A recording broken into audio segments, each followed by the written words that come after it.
अस्सलाम वालेकुम नाज़रीन, खबरदार में खुश आमदीद। आप हमारा यूट्यूब चैनल देख रहे हैं और मैं एहसान इकबाल हूँ। लाखों करोड़ों दुरूद व सलाम अल्लाह के आखिरी नबी हज़रत मोहम्मद सल्लल्लाहु अलैहि वसल्लम पर और उनकी आल पर। आज का जो हमारा प्रोग्राम है ये इंतहाई अहम है, वो इस लिहाज से कि रिसेंटली एक घोड़ियों का मुकाबला हुआ जिसमें एक घोड़ी को जो है वो विनर करार दिया गया और उस पर बहुत से एतराज़ात और सवालात उठे, जिसमें पंजाब के जो शौकीन हज़रात हैं उन लोगों ने बहुत से सवालात उठाए। और सवालात के साथ साथ आज हम जो गुफ्तगू करेंगे वो फैक्ट्स पे होगी और हकीकत पर मबनी बात की जाएगी और बहुत से सवालों के जवाब जो हैं हमारे जो मेहमान हैं उनसे कोशिश करेंगे कि उन सवालों के जवाब लें। तो सवाल कुछ इस तरह से है कि पंजाब के हमारे जो शौकीन हज़रात हैं वो ये एतराज़ कर रहे हैं कि जो ब्रीड जिसको पहली पोजीशन दी गई है वो पाकिस्तान के देसी घोड़ों में शुमार नहीं होती, बल्कि वो जो घोड़ी है वो सांगड़ नस्ल या सिंधी नस्ल के घोड़ों में से घोड़ी है। तो सवाल ये भी बनता है कि क्या पंजाब के जो शौकीन हज़रात हैं उनके पास उनके देसी घोड़ों की कोई कन्फर्मेशन रजिस्टर्ड है जिसकी बिना पर वो ये एतराज़ उठा रहे हैं?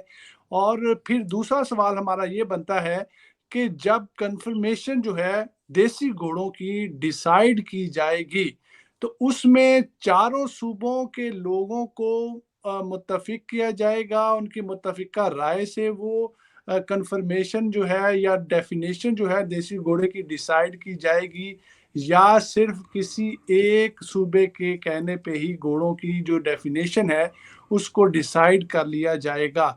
और फिर एक सवाल हमारा उन प्रोग्राम करवाने वालों पर है या उस प्रोग्राम पे है जो कि हुस्न घोड़ियों के हवाले से करवाया गया, कि क्या जजेस को इस बात की इंफॉर्मेशन नहीं है कि जो देसी घोड़े हैं, जो पंजाब के घोड़े हैं या सिंध के घोड़े हैं, उनके फीचर्स में भी डिफरेंस है और उनकी जो फिजिकल अपीयरेंस है उसमें भी डिफरेंस है।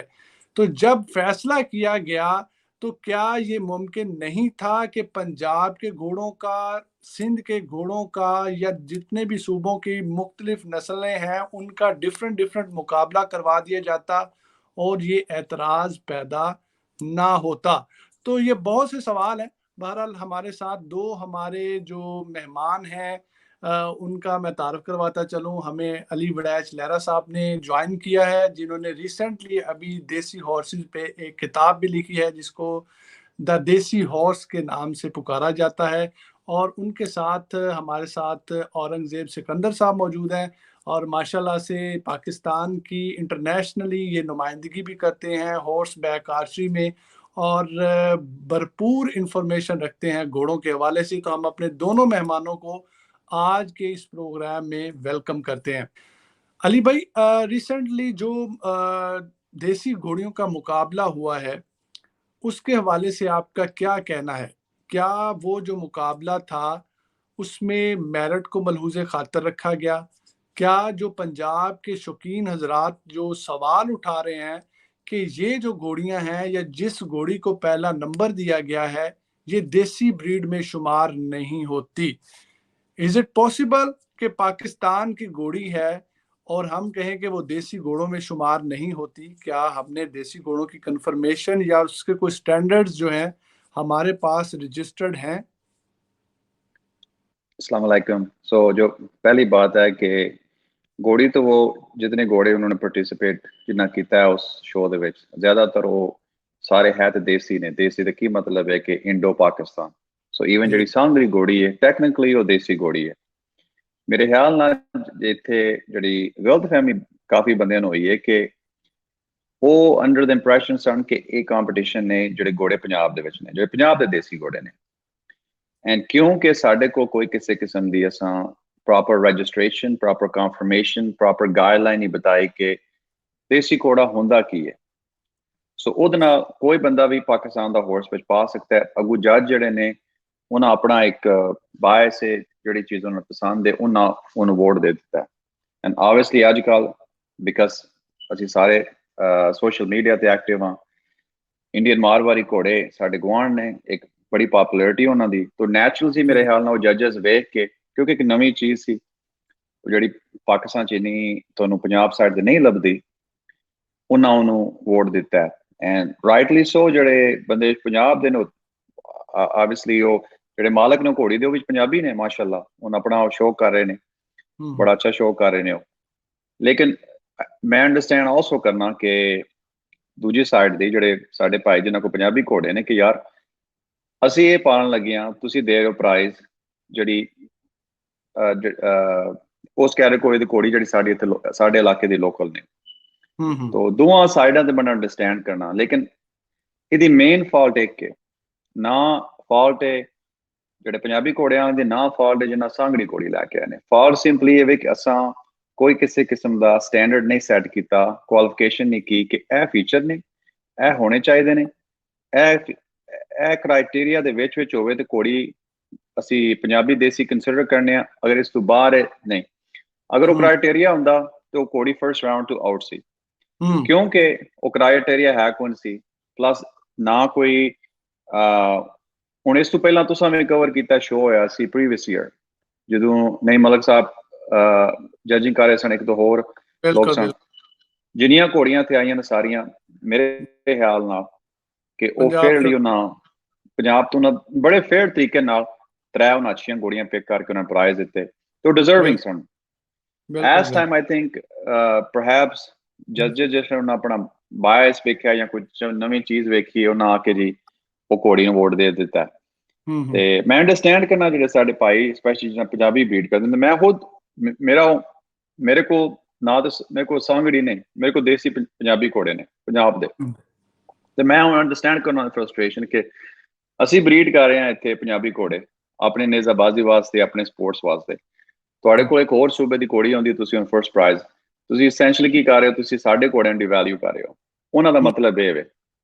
ਤੇ ਹੁਣ ਜਿਹੜਾ ਬੰਦਾ ਸਾਂਗੜੀ ਲੈ ਕੇ ਆਇਆ, ਅਸਾਂ ਉਹ ਵੀ ਸਾਈਡ ਵੇਚਣੀ ਹੈ, ਉਹਨੂੰ ਕਿਹੜਾ ਪਹਿਲਾਂ ਪਤਾ ਸੀ ਕਿ ਇਹ ਸ਼ੋਅ ਜਿਹੜਾ ਇਹ ਸਿਰਫ ਇਹ ਪੰਜਾਬੀਆਂ ਵਾਸਤੇ, ਕਿਉਂਕਿ ਅਸਾਂ ਉਹ ਚੀਜ਼ਾਂ ਸੈੱਟ ਨਹੀਂ ਸਾਂ ਕੀਤੀਆਂ ਕਿ ਇਹ ਕੁਆਲੀਫਿਕੇਸ਼ਨ ਨੇ, ਕਿਉਂਕਿ ਸ਼ੋਅ ਕਰਵਾਉਣ ਵਾਲਿਆਂ ਨੇ ਵੀ ਉਹਨੂੰ ਕੈਟਾਗੋਰਾਈਜ਼ ਨਹੀਂ ਕੀਤਾ, ਹਾਲਾਂਕਿ ਉਹਨੂੰ ਕੈਟਾਗਰਾਈਜ਼ ਕੀਤਾ ਕਰਨਾ ਚਾਹੀਦਾ ਸੀ ਕਿ ਪੰਜਾਬ ਦੀ ਘੋੜੀਆਂ ਦਾ ਮੁਕਾਬਲਾ ਹੈ ਜਾਂ ਸਿੰਧ ਦੀਆਂ ਜਾਂ ਪੂਰੇ ਪਾਕਿਸਤਾਨ ਬਿਲਕੁਲ ਬਿਲਕੁਲ, ਤੇ ਉਹ ਫਿਰ ਉਹ ਲਹਿਦਾ ਉਹਦਾ ਕੰਪੀਟੀਸ਼ਨ ਰੱਖ ਲੈਂਦੇ, ਕੰਪੀਟੀਸ਼ਨ ਹੁੰਦਾ। ਸੋ ਇਹਦੇ ਵਿੱਚ ਤੁਸੀਂ ਅਗਰ ਉਹਨਾਂ ਨੂੰ ਲੱਭ ਗਈ, ਮਾਸ਼ਾਅੱਲਾ, ਅੱਲਾ ਉਹਨਾਂ ਦੀ ਘੋੜੀ ਨੂੰ ਲੰਮੀ ਜ਼ਿੰਦਗੀ ਦੇ ਤੇ ਉਹਨਾਂ ਨੂੰ ਅਸੀਂ ਮੁਬਾਰਕ ਦੇਣੇ ਆ। ਲੇਕਿਨ ਆਈ ਥਿੰਕ ਇਹ ਮੇਨ ਜਿਹੜੀ ਫਾਲਟ ਹੈ ਉਹ ਸਾਡੀ ਆਪਣੀ ਹੈ, ਕਿਉਂਕਿ ਅਸਾਂ ਹੋਰ ਕ੍ਰਾਈਟੇਰੀਆ ਕੋਈ ਸੈੱਟ ਨਹੀਂ ਕੀਤਾ, ਉਹਦੇ ਨਾਲ ਫਿਰ ਦੋਵੇਂ ਪਾਰਟੀਆਂ ਅਪਸੈਟ ਨੇ।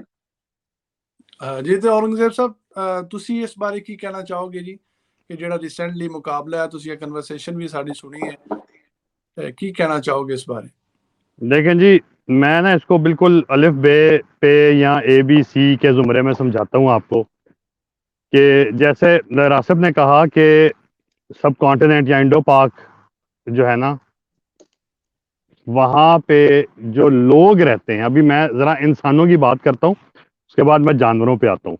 वहाँ पे जो लोग रहते हैं ना, उनको हम इन टोटलिटी देसी लोग कहते हैं। आप इंग्लैंड रहते हैं, रासिब US में रहते हैं, मैं कनाडा में रहता हूँ, हमारा पाकिस्तान आना जाना होता है, लेकिन बाहर के मुल्कों में Bengalis, Indians, Pakistanis in totality are known as desis.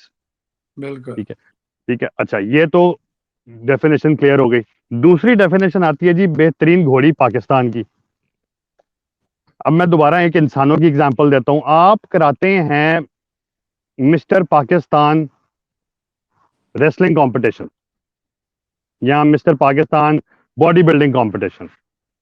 अब mister Pakistan body building competition में तो सांगड़ का लड़का भी आएगा, सिब्बी का भी आएगा, कोयटे का भी आएगा, चमन का भी आएगा, पेशावर का भी आएगा, दर्रे का भी आएगा, हर जगह से आएगा, गिलगित का भी आएगा, चलास का भी आएगा, और हमारे पंजाब के, लाहौर के, गुजरात के, खारियां कहीं के भी लड़के होंगे।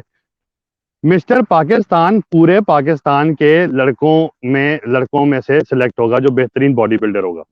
ठीक है। अब लेट से आपने सिंध का एक लड़का फर्स्ट प्राइज ले गया है, तो इसका क्या मतलब है कि पंजाबीज या बलोचीज या पठान्स जो हैं या जो गिलगिती बल्ती हैं वो ऑफेंड होके बैठ जाएं जी कि नहीं ये तो हम नहीं मानते जी, ये तो पंजाबी होना चाहिए था। दिस इज रॉन्ग, ये कॉन्सेप्ट गलत है। इसी तरह जिस तरह लहरा साहब ने कहा कि हमारे पास पंजाबी या हमारे पास देसी घोड़ा मापने का, जांचने का कोई पैमाना ही नहीं है, कोई रूल बुक, कोई गाइडलाइंस नहीं है। आपको एक छोटी सी एग्जांपल देता हूं कि जॉकी क्लब ऑफ पाकिस्तान पूरे पाकिस्तान में थॉरोब्रेड घोड़ों को मॉनिटर करता है, गवर्न करता है। एक स्टैंडर्ड है, आप रेस के अंदर कोई घोड़ा अनाप शनाप घोड़ा उठा के नहीं डाल सकते, ठीक है, उसका एक फिट क्राइटेरिया है, उसके बाद वो घोड़ा रेस में जाता है। Arabian equestrian club of Pakistan शुरू हुआ, उन्होंने बाकायदा गाइडलाइंस बनाई। कहाँ से उठाई? इजिप्ट से उठाई, ठीक है जी, स्टेट इजिप्शियन घोड़ों की, क्योंकि पाकिस्तान में स्टेट इजिप्शियन घोड़ों का रिवाज बहुत ज़्यादा शुरू हो गया है, प्योर ब्रेड्स का इतना ज़्यादा नहीं है। तो उन्होंने वो गाइडलाइंस उठाई और उन्होंने वो गाइडलाइंस उठा के शो लाइन अरेबियन शो कर दिया, ठीक है। उसमें जो घोड़ा जीता, घोड़ा या घोड़ी जीती, उसको जनाब कैटेगोरिकली डिक्लेयर कर दिया गया जी ये फर्स्ट पोजीशन पे आता है। वहां पे कराची से भी घोड़े आए हुए थे, वहां से पंजाब के घोड़े भी थे, ठीक है। अब खैबर पख्तूनख्वा में या गिलगित बल्तिस्तान में या बलोचिस्तान में भी अरबी घोड़े हैं नहीं, तो जहां जहां अवेलेबिलिटी थी वहां से घोड़े आ गए। तो कहने का मकसद ये है कि ऑफेंस लेना इस बात का कि जी पंजाब का घोड़ा जो है, घोड़ी जो है वो पोजीशन नहीं ली उसने, ये हमारे जो ऑर्गेनाइजर्स थे इस मेले के या मुकाबले के, ये उनको क्राइटेरिया पहले सेट कर लेने चाहिए थे कि जी घोड़े की कॉन्फॉर्मेशन जो है वो ऐसी होनी चाहिए, मिनिमम इस हाइट का घोड़ा होना चाहिए। तो क्या वजह है कि इन्होंने देसी घोड़ियों का कंपटीशन करा दिया और कोई गाइडलाइंस, कोई बुकलेट, कोई ऐसी चीज नहीं बनाई, कहीं कोई क्राइटेरिया डिफाइन नहीं किए और आपने एक शो अरेंज कर दिया। और coming back to the same point कि जब आप पाकिस्तान का नाम इस्तेमाल करते हैं तो भाई तो फिर तो पांचों सूबों से घोड़े आए और घोड़ियां आएंगी। ये तो आप नहीं कर सकते कि जी आप सिर्फ पंजाब का घोड़ा लेके आए या बलूचिस्तान का घोड़ा लेके आए। उसके लिए आप प्रोविंशियल इवेंट्स करवा दें कि जी सिंध की टॉप ऑफ द लाइन घोड़ी, पंजाब की टॉप ऑफ द लाइन घोड़ी, तो वो ठीक है, कोई ऐसा मसला नहीं है। कैटेगराइज कर लिया जाता है फीचर्स के हिसाब से कि पता चल जाता है कि ये जो ब्रीड है ये पंजाब की ब्रीड में शुमार होती है, ये सिंध की ब्रीड में शुमार होती है, क्योंकि हमारे पास अभी स्टैंडर्ड जो है वो तो अभी कहीं लिखे पड़े या रजिस्टर्ड नहीं है जिससे हम अंदाज़ा लगा सकते हैं। लेकिन ये हो सकता था कि हम ये थोड़ा सा कैटेगराइज कर लेते इसको कि जो भी घोड़ियाँ इसमें आ रही हैं कंपटीशन में, तो पंजाब की घोड़ियाँ अलहदा कर देते, सिंध की अलहदा कर देते, या जो भी ब्रीड्स थी उन पे फिर कंपटीशन हो जाता। नहीं, वो फिर बात वही होगी ना जो मैं कह रहा हूँ, क्या वो फिर प्रोविंशियल लेवल के ऊपर बात चली जाती है ना।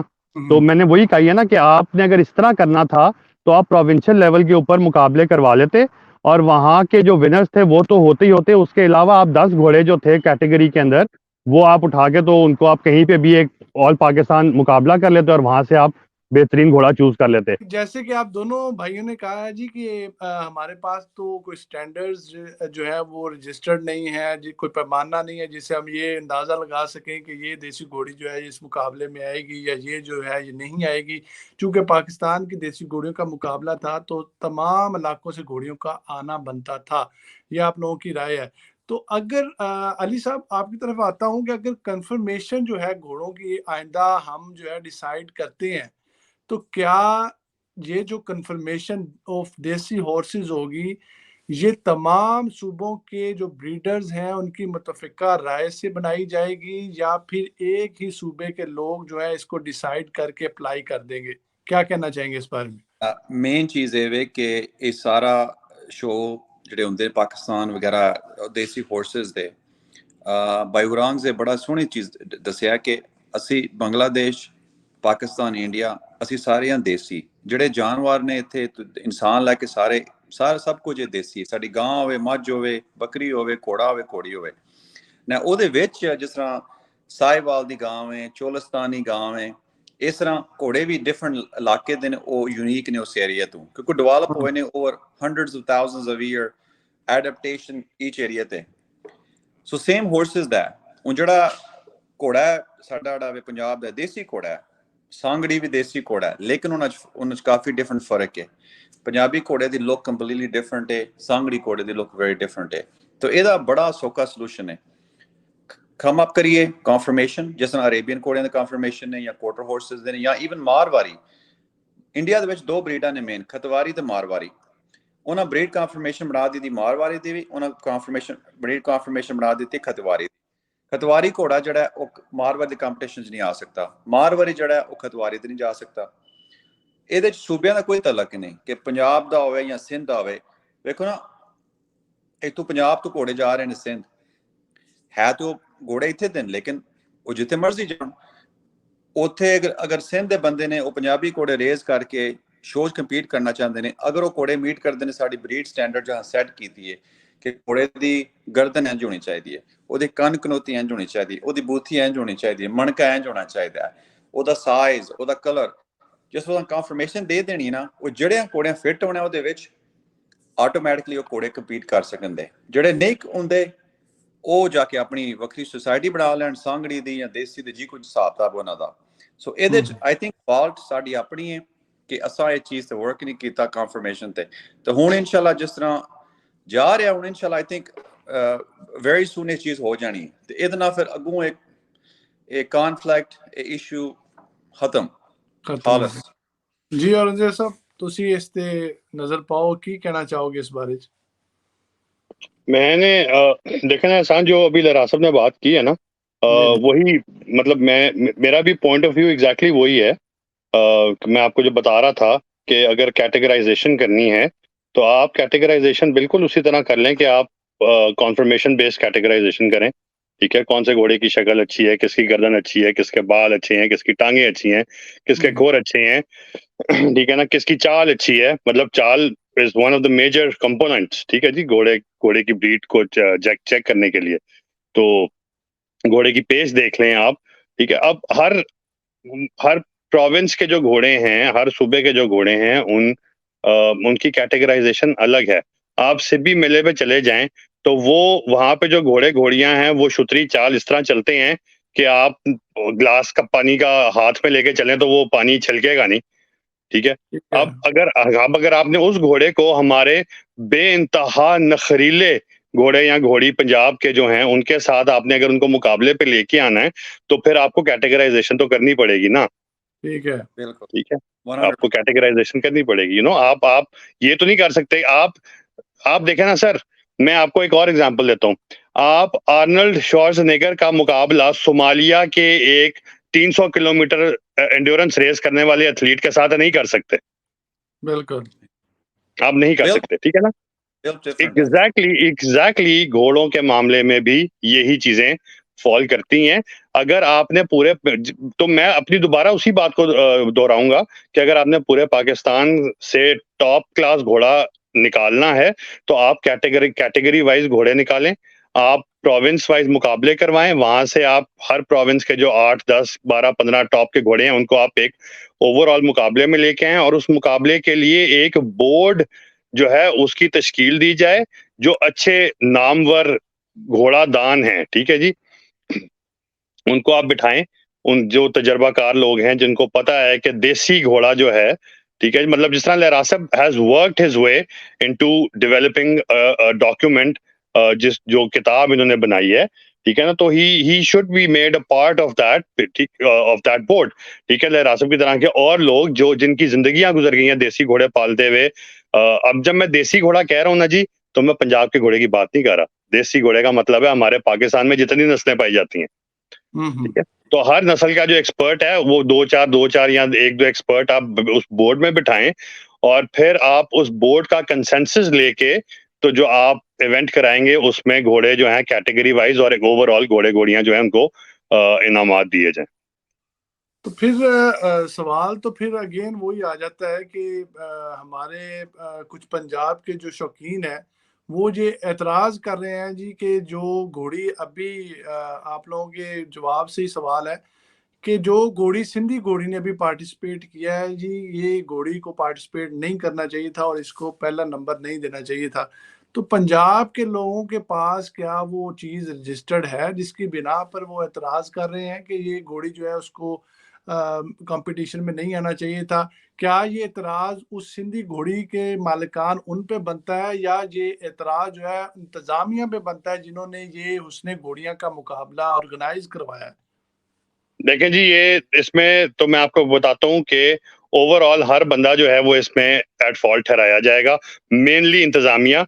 आप कोई भी चीज़ का इंतज़ाम उस वक़्त तक नहीं करते जब तक आपको हर चीज़ इन लाइन नहीं मिलती, कैटेगरी वाइज़ हर चीज़ की, मतलब हर चीज़ जो है ना, आप मतलब एक बाय-लॉज़ होते हैं ना, आप बाय-लॉज़ फॉलो करते हैं। तुसीं एवें तो नहीं चुक के ब्याह करा दिंदे किसी दा, तैयारी करदे हो ना, 8-8 बिल्कुल, महीने 10-10 महीने पूरा-पूरा साल तैयारी करदे हो, ठीक है जी। कुड़ी बिल ਲੱਭਦੇ ਹੋ, ਮੁੰਡੇ ਵਾਸਤੇ ਕੁੜੀ ਲੱਭਦੇ ਹੋ, ठीक है। फैमिलियां जुड़दियां ने आपस च, फिर then you start planning the event, ठीक है जी।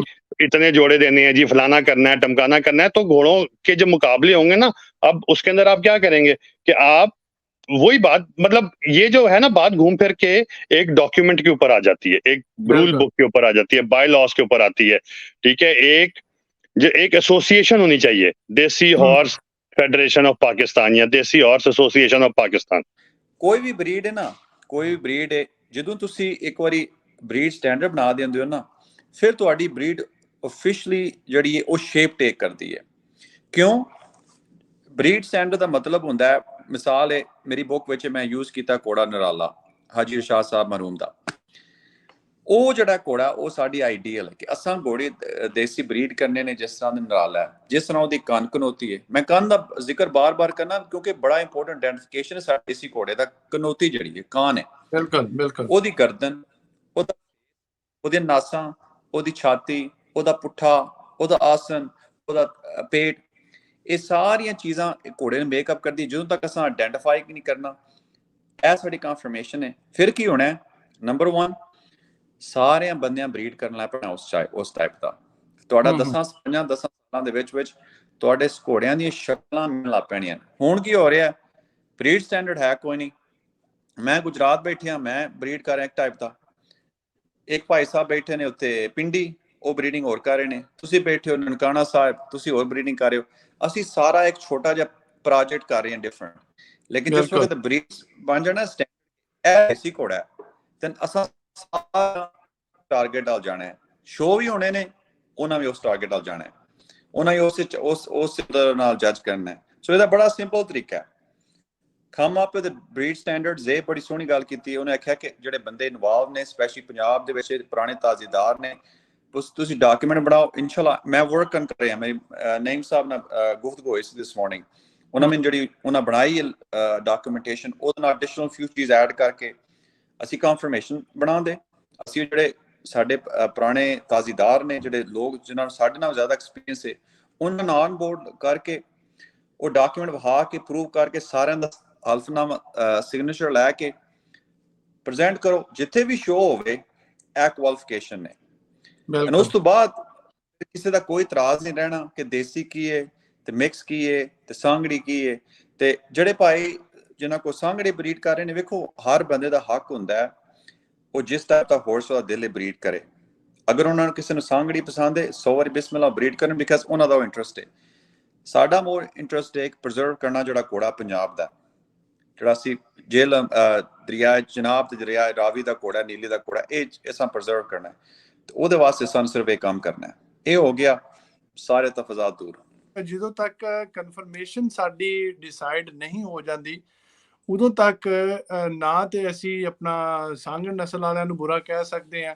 ਹਾਂ, ਇੱਕ ਫਾਲਟ ਜਿਹੜਾ ਹੈ ਉਹ ਜ਼ਰੂਰ ਹੈ ਇੰਤਜ਼ਾਮੀਆ ਦਾ, ਜਿਨ੍ਹਾਂ ਨੇ ਇਹ ਡਿਸਾਈਡ ਨਹੀਂ ਕੀਤਾ, ਜਾਂ ਮੁਕਾਬਲਾ ਕਰਵਾਉਣ ਤੋਂ ਪਹਿਲੇ ਉਹਨਾਂ ਨੇ ਜੋ ਜੱਜਿਸ ਸੀ ਉਹਨਾਂ ਨੂੰ ਇਹ ਇਨਫੋਰਮ ਨਹੀਂ ਕੀਤਾ ਕਿ ਇਹ ਮਾਮਲਾਤ ਵੀ ਪੇਸ਼ ਆ ਸਕਦੇ ਹੈ। ਤੇ ਨਾਜ਼ਰੀਨ ਨੂੰ ਅਸੀਂ ਦੱਸਣਾ ਚਾਹੁੰਦੇ ਹਾਂ ਕਿ ਜਿਹੜਾ ਦੇਸੀ ਘੋੜੀਆਂ ਦਾ ਮੁਕਾਬਲਾ ਹੋਇਆ ਹੈ, ਉਹਦੇ ਵਿੱਚ ਕੋਈ ਇਤਰਾਜ਼ ਜਿਹੜਾ ਲੋਕ ਉਠਾ ਰਹੇ ਨੇ, ਅਸੀਂ ਉਹਨਾਂ ਦੇ ਇਤਰਾਜ਼ ਨੂੰ ਵੀ ਅਹਿਮੀਅਤ ਦਿੰਦੇ ਹਾਂ। ਲੇਕਿਨ ਅਸੀਂ ਜਿਹੜੇ ਭਾਈਆਂ ਦੀ ਘੋੜੀ ਵਿਨਰ ਆਈ ਹੈ, ਇਸ ਇਤਰਾਜ਼ ਨੂੰ ਇੱਕ ਸਾਈਡ ਤੇ ਰੱਖਦੇ ਹੋਇਆ ਅਸੀਂ ਉਹਨਾਂ ਨੂੰ ਮੁਬਾਰਕ ਦਿੰਦੇ ਹਾਂ, ਉਹਨਾਂ ਦੀ ਵੀ ਦਿਲਆਜ਼ਾਰੀ ਨਹੀਂ ਕਰਦੇ। ਲੇਕਿਨ ਨੈਕਸਟ ਅਗਰ ਕੋਈ ਵੀ ਇਸ ਤਰ੍ਹਾਂ ਦਾ ਮੁਕਾਬਲਾ ਜਿਹੜਾ ਹੈ ਅਰੇਂਜ ਕੀਤਾ ਜਾता है अगर, ਤੇ ਸਾਡੇ ਦੋਨਾਂ ਮਹਿਮਾਨਾਂ ਦਾ ਕਹਿਣਾ ਹੈ ਕਿ ਪਹਿਲੇ ਸਭ ਤੋਂ ਪਹਿਲੇ ਉਹਨੂੰ ਡਿਸਾਈਡ ਕੀਤਾ ਜਾਏ, ਉਹਦੇ ਸਟੈਂਡਰਡ ਜਿਹੜੇ ਨੇ ਉਹਨਾਂ ਨੂੰ ਅਪਰੂਵ ਕਰਕੇ ਲਿਖਿਆ ਜਾਏ, ਫਿਰ ਜਿਹੜੀਆਂ ਘੋੜੀਆਂ ਉਸ ਸਟੈਂਡਰਡ ਤੇ ਪੂਰਾ ਉਤਰਦੀਆਂ ਨੇ ਉਹਨਾਂ ਨੂੰ ਇਨਾਮ ਦਿੱਤਾ ਜਾਏ। ਔਰ ਫਿਰ ਉਸ ਬਰੀਡ ਨੂੰ ਤਾਂ ਕਿਉਂਕਿ ਅਸੀਂ ਪ੍ਰੀਜ਼ਰਵ ਕਰਨਾ ਚਾਹੁੰਦੇ ਆਪਣੀ ਦੇਸੀ ਬਰੀਡ ਨੂੰ, ਔਰ ਕੋਸ਼ਿਸ਼ ਕੀਤੀ ਜਾ ਰਹੀ ਹੈ ਕਿ ਦੇਸੀ ਬਰੀਡ ਦੇ ਬਾਰੇ ਚ ਉਹਦੀ ਕਨਫਰਮੇਸ਼ਨ ਜਿਹੜੀ ਹੈ ਜਲਦ ਅਜ ਜਲਦ ਉਹਨੂੰ ਲਿਖ ਕੇ ਔਰ ਰਜਿਸਟਰ ਕਰਨੇ ਦੀ ਕੋਸ਼ਿਸ਼ ਕੀਤੀ ਜਾ ਰਹੀ ਹੈ। ਤੇ ਅਲੀ ਭਾਈ ਜਦੋਂ ਕਨਫਰਮੇਸ਼ਨ ਹੀ ਰਜਿਸਟਰ ਹੋ ਜਾਣੀ ਹੈ ਤੇ ਫਿਰ ਤੇ ਮੇਰਾ ਖਿਆਲ ਹੈ तमाम ਮਾਮਲਾਤ ਵੈਸੇ ਹੀ ਖਤਮ ਹੋ ਜਾਣੇ ਨੇ, ਕਿਉਂਕਿ ਫਿਰ ਤੇ ਕੋਈ ਇਸ਼ੂ ਨਹੀਂ, ਕੋਈ ਕਿਸੇ ਦਾ ਇਤਰਾਜ਼ ਨਹੀਂ ਹੋਏਗਾ, ਕਿਉਂਕਿ ਇੱਕ ਚੀਜ਼ ਪੜ੍ਹੀ ਲਿਖੀ ਹੋ ਜਾਏਗੀ ਨਾ, ਸਾਹਮਣੇ ਆ ਜਾਏਗੀ ਸਭ ਦੇ, ਤੇ ਫਿਰ ਜਿਹੜੀ ਚੀਜ਼ ਉਸ ਸਟੈਂਡਰਡ ਤੇ ਪੂਰਾ ਉਤਰੇਗੀ ਉਹਨੂੰ ਬਿਲਕੁਲ ਸਾਹਮਣੇ ਆ ਜਾਣਾ ਚਾਹੀਦਾ। ਬਿਲਕੁਲ ਇਹ ਮੇਨ ਚੀਜ਼ ਵੇਖੋ ਨਾ ਕਿ ਉਹਦੇ ਨਾਲ ਫਿਰ ਕੀ ਹੋਣਾ ਹੈ, ਤੁਸੀਂ ਤੁਹਾਡੀ ਜਿਹੜੀ ਬਰੀਡ ਹੈ ਦੇਸੀ ਦੀ, ਹੁਣ ਦੇਸੀ ਬਰੀਡ ਜਿਹੜੀ ਹੈ ਉਹਦੇ ਮੁਖਤਲਿਫ ਸ਼ੇਪਾਂ ਨੇ, ਮੁਖਤਲਿਫ ਟਾਈਪ ਹੈ, ਕਿਉਂਕਿ ਹਰ ਬੰਦਾ ਕਰ ਰਿਹਾ ਇੰਡਿਸਕ੍ਰਿਮਿਨੇਟ ਬਰੀਡਿੰਗ ਕਿ ਜੋ ਮਰਜ਼ੀ ਘੋੜਾ ਲੱਭਾ ਕ੍ਰਾਸ ਕਰ ਦਿੱਤਾ ਵਿਦਆਊਟ ਚੈਕਿੰਗ। ਜਦੋਂ ਤੁਹਾਡਾ ਇੱਕ ਬਰੀਡ ਸਟੈਂਡਰਡ ਬਣ ਜਾਣਾ ਹੈ, ਉਹ ਹਰ ਬੰਦੇ ਦਾ ਇੱਕ ਹੀ ਡਾਇਰੈਕਸ਼ਨ ਹੋਣਾ ਹੈ, ਉਹਨੇ ਉਹ ਚੀਜ਼ਾਂ ਵੇਖਣੀਆਂ ਆਪਣੀ ਘੋੜੀ ਵਿੱਚ, ਉਹਨੇ ਵੇਖਣਾ ਯਾਰ ਮੇਰੀ ਘੋੜੀ ਅਗਰ ਉਹ ਕਨੋਤੀ ਨਹੀਂ ਸੋਹਣੀ ਤਾਂ ਮੈਂ ਬਰੀਡ ਕਰਾਂ ਦਾ ਘੋੜਾ ਜਿਹੜਾ ਕਨੋਤੀ ਸੋਹਣੀ ਹੈ, ਜਾਂ ਮੇਰੀ ਘੋੜੀ ਦੀ ਗਰਦਨ ਛੋਟੀ ਹੈ, ਕਿਉਂਕਿ ਦੇਸੀ ਘੋੜੇ ਦੀ ਰਿਕੁਆਇਰਮੈਂਟ ਇੱਕ ਵੱਡੀ ਧੌਣ ਹੋਵੇ, ਮੈਂ ਵੱਡੀ ਗਰਦਨ ਵਾਲੇ ਘੋੜੇ ਨਾਲ ਕ੍ਰਾਸ ਕਰਨੀ। ਇਹ ਫਿਰ ਚੀਜ਼ਾਂ ਬੰਦਿਆਂ ਦੇ ਆਪਣੇ ਆਪ ਉਹਨਾਂ ਕਰਨ ਲੱਗ ਪੈਣੀ ਹੈ। ਫਿਰ ਕੀ ਹੋਣਾ ਹੈ, 8-10 ਸਾਲ ਬਾਅਦ ਤੁਸੀਂ ਨੋਟਿਸ ਕਰਨਾ ਹੈ ਸਾਡੇ ਸਾਰਿਆਂ ਕੋਲ, ਜਿਸ ਮਾਰਵਾੜੀ ਘੋੜਾ ਹੈ ਨਾ, ਮਾਰਵਾੜੀ ਘੋੜਾ 20 ਸਾਲ ਪਹਿਲਾਂ ਹਰ ਇਲਾਕੇ ਤੇ ਮਾਰਵਾੜੀ ਇਨ ਇੰਡੀਆ, ਤੁਸੀਂ ਪੁਰਾਣੀਆਂ ਤਸਵੀਰਾਂ ਵੇਖੋ, ਐਵਰੀ ਏਰੀਆ ਦੀ ਸ਼ੇਪ ਡਿਫਰੈਂਟ ਸੀ, ਲੇਕਿਨ ਅੱਜ ਮਾਰਵਾੜੀ ਦੇ ਲੁੱਕ ਆਲਮੋਸਟ ਸੇਮ। ਕਿਉਂ? ਬਰੀਡ ਸਟੈਂਡਰਡ ਬਣਿਆ, ਬੰਦਿਆਂ ਨੂੰ ਪਤਾ ਲੱਗਿਆ ਕਿ ਮਾਰਵਾੜੀ ਘੋੜਾ ਹੁੰਦਾ ਕੀ ਹੈ, ਉਹਦੀ ਸ਼ਕਲ ਕੀ ਹੁੰਦੀ ਹੈ, ਸ਼ੋਜ਼ ਹੋਏ ਨੇ, ਉਹ ਸ਼ੋਜ਼ ਸਟ੍ਰਿਕਟਲੀ ਉਹ ਜਿਹੜੇ ਸਟੈਂਡਰਡ ਬਣੇ ਸਨ ਉਹਦੇ ਤੇ ਹੋਏ ਨੇ, ਬੰਦਿਆਂ ਬਰੀਡ ਕੀਤੇ ਨੇ ਉਹ ਸਟੈਂਡਰਡ ਅਕੋਰਡਿੰਗਲੀ ਘੋੜੇ। ਤੇ ਅੱਜ ਕੀ ਹੋਇਆ, ਅੱਜ ਤੁਹਾਡੇ ਕੋਲ ਮਾਰਵਾੜੀ ਘੋੜਾ ਜਿਹੜੀ ਸ਼ਕਲ ਇੱਕ ਇਖਤਿਆਰ ਕਰ ਗਿਆ। ਸਾਡਾ ਵੀ ਘੋੜਾ, ਅਸਾਂ ਵੀ ਅਗਰ ਇਸ ਪਾਸੇ ਗਏ ਨਾ ਤਾਂ ਸਾਡਾ ਵੀ ਸੇਮ ਹੋਣਾ, ਕਿਉਂਕਿ ਅਸਾਂ ਫਿਰ ਉਹ ਕੈਰੈਕਟਰਿਸਟਿਕ ਬਰੀਡ ਕਰਨੇ ਨੇ ਜਿਹੜੀ ਸਾਡੀ ਸਟੈਂਡਰਡ ਵਿੱਚ, ਜਿਹੜੀ ਸਾਡੀ ਦੇਸੀ ਘੋੜੇ ਹੋਣੇ ਦੀ ਰਿਕੁਆਇਰਮੈਂਟ ਹੈ। ਐਂਡ ਸਾਡਾ ਗੋਲ ਹੋਣਾ ਚਾਹੀਦਾ ਕਿ ਅਗਲੇ 1 ਜਾਂ 2 ਮਹੀਨੇ ਦੇ ਵਿੱਚ ਆਈ ਪੁੱਟ ਸਮਥਿੰਗ ਟੁਗੇਦਰ, ਮੈਂ ਸਾਰਾ ਕੋਈ ਇਕੱਠਾ ਕਰਕੇ ਸਾਡੇ ਜਿਹੜੇ 15-20 ਸੀਨੀਅਰਸ ਨੇ ਉਹਨਾਂ ਨੂੰ ਘੱਲ ਦਿਆਂ ਜੇ ਉਰਦੂ ਟ੍ਰਾਂਸਲੇਸ਼ਨ ਕਰਕੇ, ਤੇ ਇਹ ਮੈਟਰ ਵਾਸ ਰਿਜ਼ੋਲਵਡ ਵੈਰੀ ਈਜ਼ੀ। ਇਹਦੇ ਚ ਕਿਸੇ ਦੇ ਤਫਜ਼ਾਤ ਨਹੀਂ ਰਹਿ ਜਾਣਦੇ। ਉਸ ਤੋਂ ਬਾਅਦ ਤੇ ਜਿਹੜੇ ਬਰੀਡ ਕਰਨਾ ਚਾਹੁੰਦੇ ਸਾਂਗੜੀ, ਮਾਸ਼ਾਅੱਲਾ ਬੜੀ ਖੂਬਸੂਰਤ ਬਰੀਡ ਹੈ, ਉਹ ਪਾਕਿਸਤਾਨੀ ਬਰੀਡ ਹੈ ਤੇ ਸਾਨੂੰ ਪ੍ਰਮੋਟ ਕਰਨਾ ਚਾਹੀਦਾ। ਜਿਹੜੇ ਸਾਡੇ ਭਾਈ ਸਿੱਬੀ ਵਾਲੇ ਨੇ ਉਹ ਬਲੋਚੀ ਘੋੜੇ ਬਰੀਡ ਕਰਦੇ ਨੇ, ਮਾਸ਼ਾਅੱਲਾ ਵੀ ਬੜੇ ਖੂਬਸੂਰਤ ਘੋੜੇ ਨੇ। ਤੇ ਜਿਹੜੇ ਸੈਂਟਰਲ ਪੰਜਾਬ ਵਾਲੇ ਅਸੀਂ ਆ, ਸਾਡੇ ਵੀ ਵੇਖੋ ਨਾ, ਹਰ ਬੰਦੇ ਨੂੰ ਆਪਣਾ ਹੀ ਸੋਹਣਾ ਲੱਗਦਾ ਹੈ। ਬਿਲਕੁਲ।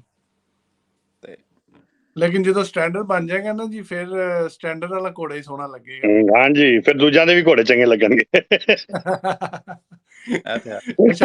आप कोई बात करना चाहेंगे इस बारे में मजीद?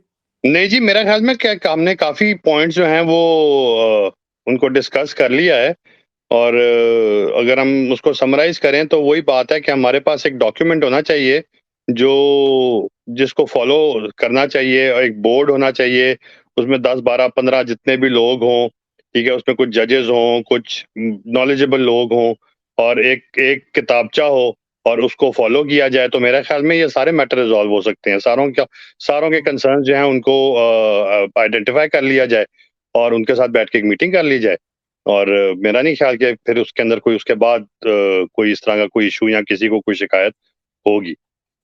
जी तो नाज़रीन, उम्मीद कर रहे हैं कि आपको ये जो एतराज़ था हमारे पंजाब के शौकीनों का और हमारे सिंधी नस्ल के बारे में जो भी एतराज़ उठाया जा रहा था, उम्मीद करते हैं कि आपका ये जो सवाल है ये क्लियर हुआ होगा किसी हद तक। और जब तक हमारी ब्रीड का स्टैंडर्ड जो है वो नहीं बनता, तो हम अभी किसी पे जो है वो एतराज़ नहीं उठा सकते।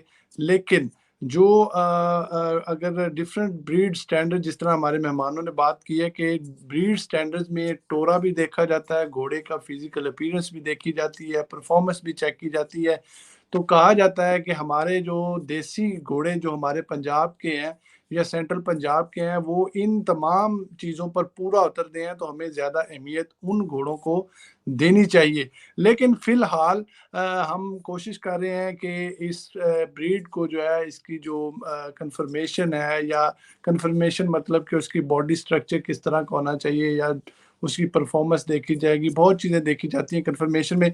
वो जब डिसाइड हो जाएगी तो फिर तमाम मामलात वैसे ही हल हो जाएंगे, ना कोई एतराज़ रहेगा, ना कोई मसला रहेगा, सब लोग खुश होंगे। तो इंशाल्लाह नेक्स्ट जो हमारी वीडियो होगी वो किसी और टॉपिक पे होगी, और इस टॉपिक को अब क्लोज कर रहे हैं। अपनी दुआओं में याद रखिएगा, और हाँ, हमारा मकसद ना तो किसी का दिल दुखाना है और ना ही किसी की फेवर करना है। हम कोशिश करते हैं कि जो हकीकत है, जो बेहतरी है हमारी ब्रीड के लिए, हमारे पाकिस्तान की ब्रीड के लिए, हम उसकी तरफ लोगों को गाइड करें। और हमारी गाइडेंस जो है, बहुत से लोग, आप लोगों का शुक्रिया कि आप लोग फॉलो भी करते हैं, लाइक भी करते हैं। इसी तरह इस प्रोग्राम को भी लाइक कीजिएगा। अपने दोनों मेहमानों का, औरंगजेब सिकंदर साहब, अली वड़ैच लहरा साहब, इन दोनों का शुक्रिया अदा करते हैं कि इन्होंने अपना कीमती वक्त दिया। अपनी दुआओं में याद रखिएगा। खुदा हाफिज़।